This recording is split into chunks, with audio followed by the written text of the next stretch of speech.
छोटी सी बच्ची रानी किताबों की बहुत शौकीन थी। एक दिन जब वो अपने दादा के पुराने सामान में कुछ पुरानी धूल भरी किताबें निकालती है तो उसे कुछ अजीब सा महसूस होता है। उस किताब का नाम था परियों का खोया खजाना।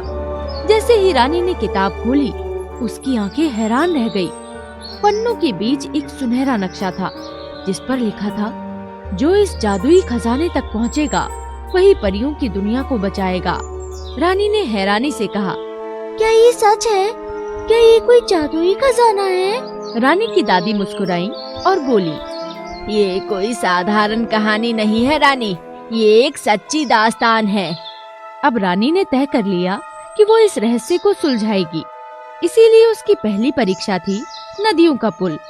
नक्शे के अनुसार खजाने तक जाने के लिए चमकती हुई परी नदी को पार करना था, लेकिन वहाँ कोई पुल नहीं था, जिसे देखकर रानी ने कहा, अब मैं इसे पार कैसे करूं? तभी नदी में एक छोटी सी जलपरी प्रकट हुई। ये नदी सिर्फ सच्चे दिल वालों को रास्ता दिखाती है।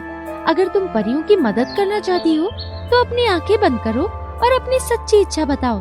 रानी ने अपनी आंखें बंद की और कहा, मैं स्वार्थी नहीं हूँ, मैं बस परियों की मदद करना चाहती हूँ। अचानक पानी में सुनहरे पत्थर उभरने लगे जो पुल की तरह बन गए। रानी ने खुशी खुशी नदी पार कर ली। अब वक्त था उसकी दूसरी परीक्षा का। अब उसे एक घने जंगल में जाना था जहाँ एक रहस्यमयी भूल भुलैया थी। ये भूल भुलैया इतनी डरावनी थी कि जो भी इसमें जाता रास्ता भूल जाता। रानी जैसे ही अंदर गई, चारों तरफ से पेड़ हिलने लगे और आवाज आई, सिर्फ वही इस भूल भुलैया से बाहर निकल सकता है जो खुद पर विश्वास रखता हो। रानी को समझ आ गया कि डरना नहीं है। वो अपनी अंतरात्मा की आवाज पर ध्यान देने लगी। बस अपने दिल की सुनो, यही सही रास्ता बताएगा। और सच में जैसे ही उसने अपना डर छोड़ा, उसे रास्ता दिखने लगा और वो भूल भुलैया पार कर गई। अब वक्त हुआ उसकी तीसरी परीक्षा का। खजाने के करीब पहुंचते ही उसे एक बहुत बड़ा काला महल दिखा।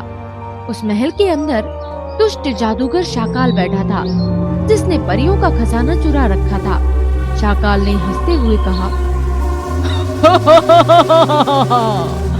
कोई इंसान मेरा खजाना नहीं चुरा सकता। लेकिन रानी को परियों पर भरोसा था। उसने अपनी किताब से एक जादुई मंत्र पढ़ा, परियों की शक्ति लौट आए, अब बुराई मिट जाए।